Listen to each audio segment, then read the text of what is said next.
It's my pleasure to welcome our 39th Rector, Nikki Boychuk-Hale.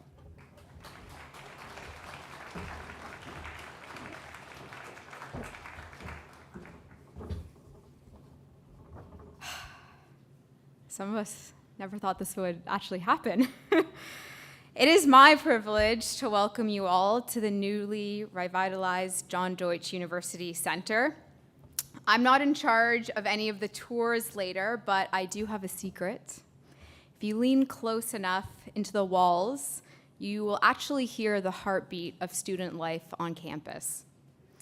The revitalization proposal to the Board of Trustees in 2019 described the JDUC as where students come to live their Queen's experience outside the classroom.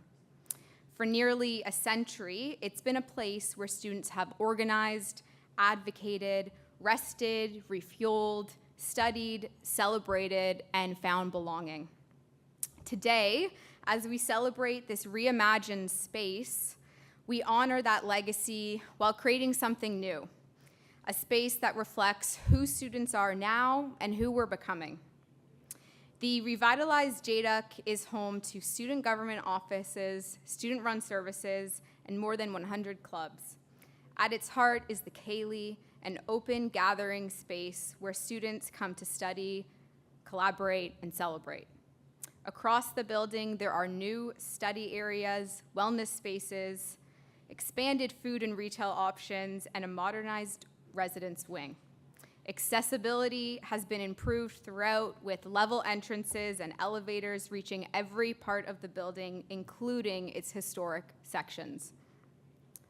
So my job at Queen's is to be the voice of students, conveying my peers' opinions and interests and experiences, which often means putting my own to the side.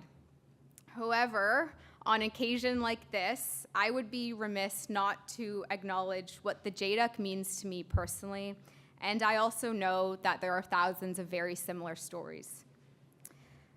Last fall, at homecoming, I asked our board chair, David, why he decided to give back to Queen's and take on such an enormous volunteer role.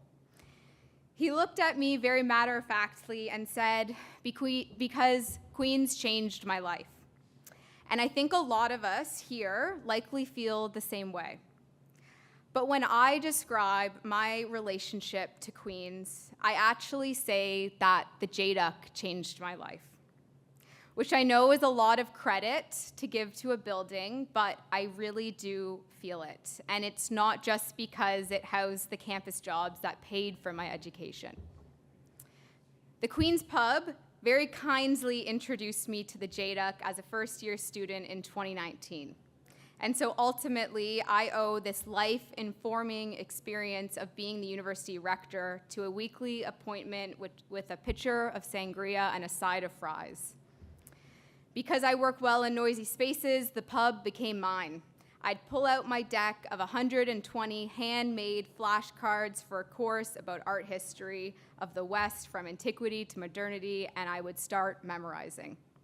Friends would join me with laptops until screens would inevitably shut and the playing cards would come out onto the very sticky tabletop, and the conversation would carry us away for the night. So I decided to apply to work for the pub, and I was hired as a server, but then the pandemic hit, and it made it impossible to run the pub. But then things turned out well for me anyway, and I worked at another AMS service, Studio Q.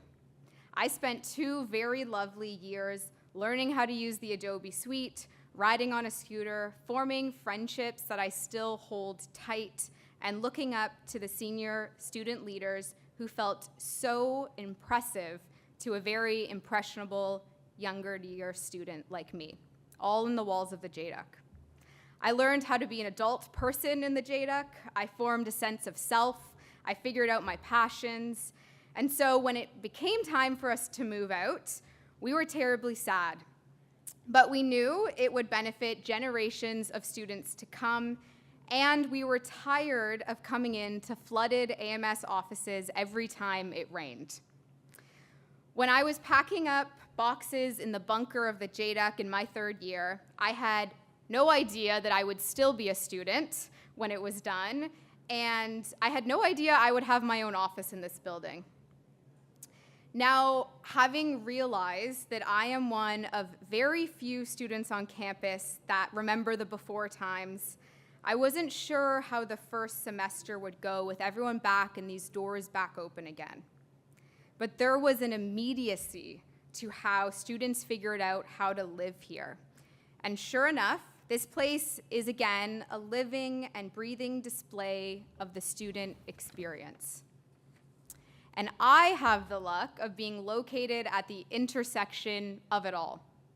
On a Friday afternoon, right from my office, I can watch the pubs line with students buzzing for a beer, and at the very same time, in Wallace Hall, the steady rhythm of prayers from the Muslim Students Association drifts around the halls, and through our semi-detached offices bursts the laughter of concurrent education students as they plan events.